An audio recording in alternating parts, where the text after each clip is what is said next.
Just a hell of a ball game tonight. Clemson was the better team tonight, and they did a heck of a job. Our guys fought all the way to the end, and felt like we were in it all the way to the end, and proud of the way we played. Question for Coach Marquise. Remember to please raise your hand. Let us get the handheld mics to you. Let us know who you are, who you're with. Who is the first question? To our left.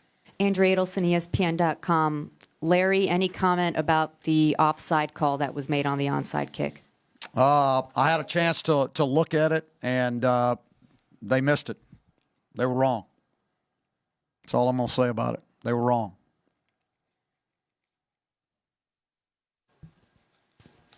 Front row. Marquise, how long did it take for you in your mind to feel like you were finding a groove tonight? Because statistically, it was at least three quarters. But for you mentally, how did you feel during that stretch, and when did it connect for you? It was connected the whole game. It was just times things was a little clustered, but I tried to handle it well. But I played that mind the whole game, and they had a good game plan for what was going out.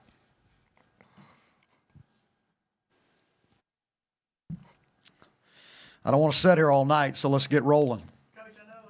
Wait for the microphone, please. Let's raise your hand. Let us know who you are.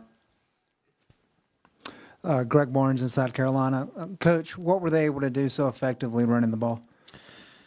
They've got good players, and between Gallman and Deshaun Watson, they stretched you with their receivers, horizontally and created seams in the defense. And then, if you don't fit exactly where you're supposed to or you miss a tackle, they're going to have a big play. And that's what happened.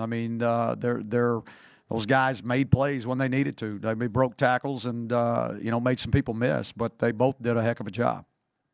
Front left.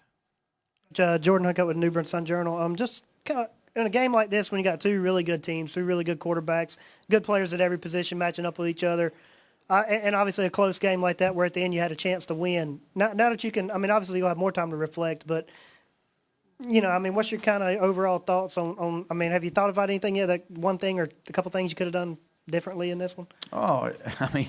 Yeah, there's a lot of things. We had a tip ball down there that we were going in, on the red zone that we're going to score a touchdown there on that throw, and the ball gets tipped and they get a pick out of it, and then that's on the 3-yard line and they take it back and go the entire distance there. So that's really a 14-point swing, So yeah, there's a lot of things. There's some things that, I'd love to do differently, but you don't get to second guess yourself. Everybody, you guys get to do that in the paper, but we don't get to do that really. So it is what it is.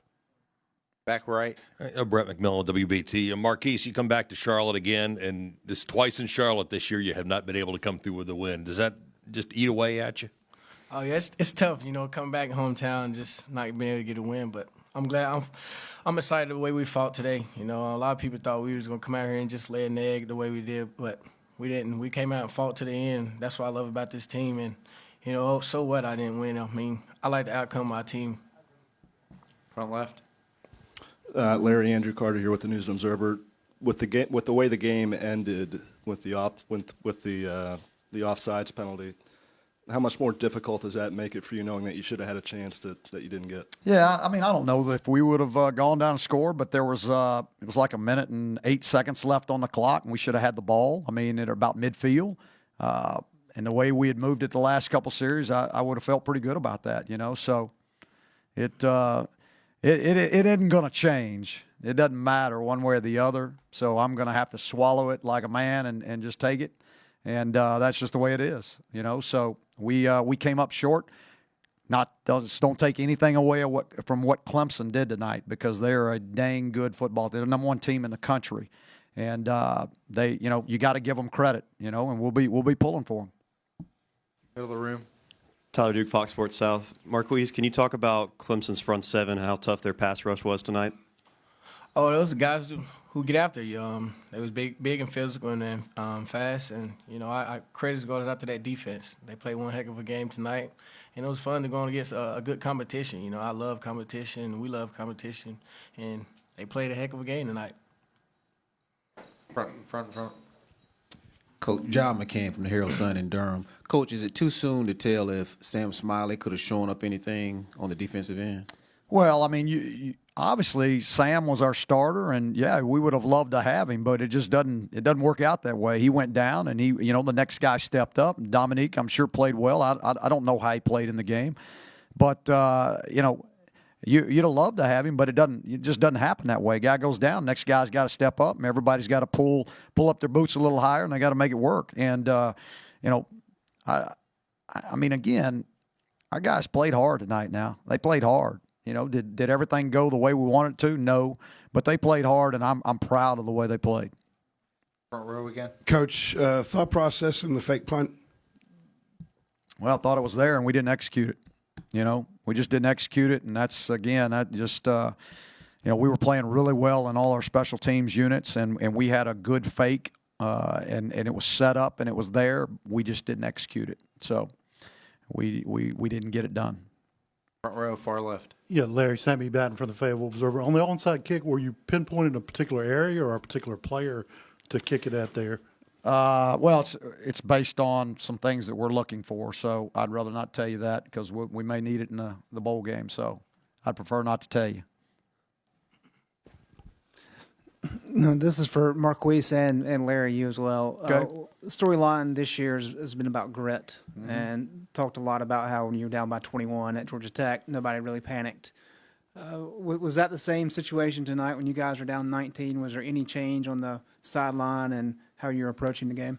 Go ahead. Do you think it was? No, I mean, we kept fighting. I mean, we could have just let them keep running the score up, but we continue to find ways to score the ball and stop them and continue to fight. That's always going to be grit in this team. That was upon us this year, and that's what I love about this team. We fought. Nobody was down on the sideline. Everybody was saying we were still in it, and that's what I love, man. Everybody love to compete and have fun and continue just to have that grit in you. These guys, I mean, there was no, yeah, they wanted to win, and they're in that locker room right now, and there's a lot of tears and a lot of hurt, a lot of pain. But the fun thing about this group is what they got inside of them, and they never stopped fighting, and they never stopped believing. I mean, the way they were scrambling around, on those last two onside kicks, I mean, you could tell they believed if we got that ball, we were going to win, and they knew that was all we needed to do. And so their effort was tremendous all night, and they got a tremendous amount of grit, and really proud of the way these seniors led this team this year. Front row. With the timeout or with the challenge there on that second onside kick, were you confident that you guys had recovered it, or what did you think that? No, I wasn't confident. I wasn't confident at all, but I wanted them to take a look at it, and I was really more upset about the previous one more than anything. Timeout. Yeah, probably. That'd been good to do. Coach, obviously you guys were you've been a while since you lost a game. You're really confident coming into this one. Losing this close one, you're still going to a really good bowl game, wherever you guys end up. How do you keep that confidence level up after this loss? Our guys, there won't be a confidence problem. I mean, our guys believe in each other, and they believed they were going to win this game. I mean, they really did. I mean, the way they talked, it was going to be an upset if Clemson won. That's what they believed. And so, they got plenty of confidence. This isn't going to affect their confidence. Did we play as well as we wanted to tonight? No. But they're I promise you, it won't hurt their confidence. Front row again. Ross Martin, 24/7 Sports. Your new contract was announced today, or the extension. What does this season and making to the ACC Championship kind of mean for you and the program for the future? Well, I think just, for our program, I mean, the future is extremely bright, and I think, our administration sees that this program is going in the right direction. They know what we've overcome, and I think they're probably pretty excited about it also. And I know our players are, and I know the other players in the state, that they see it and they're excited about it, and so it should be, it should be some more fun in the future. Far left against the wall. Hey, Larry, Herbert FM Radio in Baltimore. Talk about that interception against Watson. Did you see anything turn to North Carolina's way with that big interception in the third quarter? Yeah, it was. I mean, every time we get an opportunity to get a turnover, that's a big deal. And I mean, it was really a big play. And then we took it in after that and scored, I believe, on that series. So that was huge, and that's what started getting our momentum going. And guys, I just encouraged our guys because they weren't going to stop believing. Anyone else? Front row. Could you actually comment on the contract? I don't, I was really more concerned about the game, and so I would have to talk to my my guys to find out what all happened.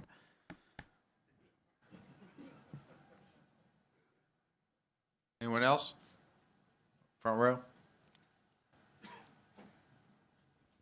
Larry, it was announced today, North Texas announced that Seth is going to be the new head coach. Just your thoughts on that and the task of hiring a new offensive coordinator. Yeah, Seth Luttrell, I can't say enough great things about what Seth did. Seth came into this program, and he was the new guy in that room, and we asked him to come in and learn our offense and learn our terminology and not step on any toes while he was in there and lead that group, and he did that. He did a tremendous job of that, and there's no doubt in my mind Seth's going to be a great head coach. He's ready for this, and he and his wife Becker are just, they've been unbelievable parts of our staff, and we hate to see them go, but at the same time, it's extremely exciting also because he's reaching a dream that he's got in his life, something that he's dreamed about is once he became a coach that he wanted to be a head coach, and he had this opportunity, and he felt like this was the right one. And it was a tough decision for him, I can tell you that, because he battled it for a while, trying to decide what to do, and because he loves it here so much, he loves these players, and he loves what we do. So, going forward, we'll take our time. There won't be in any hurry. I can tell you the offense isn't going to change. So no matter who we bring in, the biggest thing is the next person's going to, he's going to be able to adapt to what we do and maybe bring something to it and add to it. But he's also got to be a person that loves kids, and wants to help develop these young men into full-grown men. Game, or is he leaving immediately? We haven't talked about it yet. So we actually, Seth didn't want to talk about the situation, and I didn't want to talk about the situation. All we wanted to talk about was Clemson, and that's all we did. Carolina football season tickets are on sale now. Visit RaiseUpCarolina.com to order yours today.